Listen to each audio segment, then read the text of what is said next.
ஆண்டவராகிய இயேசு கிறிஸ்து இணைத்திருப்பதனாலே உங்கள் அனைவருக்கும் கிறிஸ்து பிறப்பின் வாழ்த்துக்களை தெரிவித்துக் கொள்கிறேன். இந்த நாளிலே கிறிஸ்து பிறப்பு பண்டிகையான ஆராதனைகளிலே நீங்கள் பங்கு பெற்றிருப்பீர்கள் என்று நினைக்கிறேன்.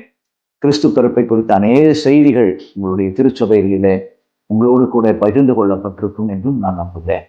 அன்புக்குரியவர்களே, இந்த கிறிஸ்து பிறப்பின் முக்கியமான அடையாளம் அல்லது அம்சம் என்ன என்றால், மேய்ப்பர்கள் வந்து பணிந்து அதை பிறருக்கு சொன்னதுதான். மேய்ப்பர்கள் அங்கீகரிக்கப்படாத கூட்டத்தார். ஆனால் அவர்களை ஆண்டவர் அங்கீகரித்து பிறப்பின் செய்தியை முதலாவது அவர்களுக்கு சொல்லி, அவர்கள் வந்து ஆண்டவரை பணிந்து அவர்கள் போய் அதை பகிர்ந்து கொண்டார்கள் என்று சொல்லி பார்க்கிறோம். அன்புக்குரியவர்களே, இந்த கிறிஸ்து பிறப்பின் நாட்கள் நம்மிடத்தில் 2 முக்கியமான அணுகுமுறைகளை அல்லது விசுவாச பயிற்சிகளை எதிர்பார்க்கிறது.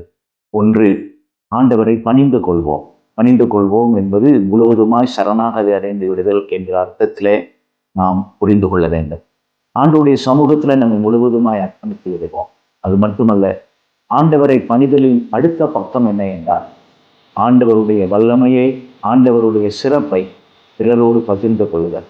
கிறிஸ்துமஸ் என்றாலே பகிர்தல் தானே. எனவே கிறிஸ்து பிறப்பின் செய்தியை இன்றைக்கு தியானித்திருக்கிற நாம் அனைவருமே அவருடைய பாதத்திலே முழுவதுமாய் நம் சரணாகதி விடுவோம்.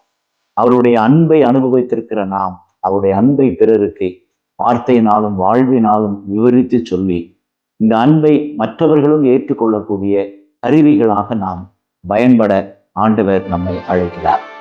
இந்த கிறிஸ்து பிறப்பு கொண்டாட்டங்கள் அனைத்தும் அவருடைய சமூகத்திலே பணிந்து கொண்டு அவரை அறிவிக்கிற அர்ப்பணிப்புகளை வளர ஆண்டவர் நமக்கு உதவி செய்வாராக. கர்த்தருடைய கிருபை நம்மோடு இருப்பதாக. ஆமென்.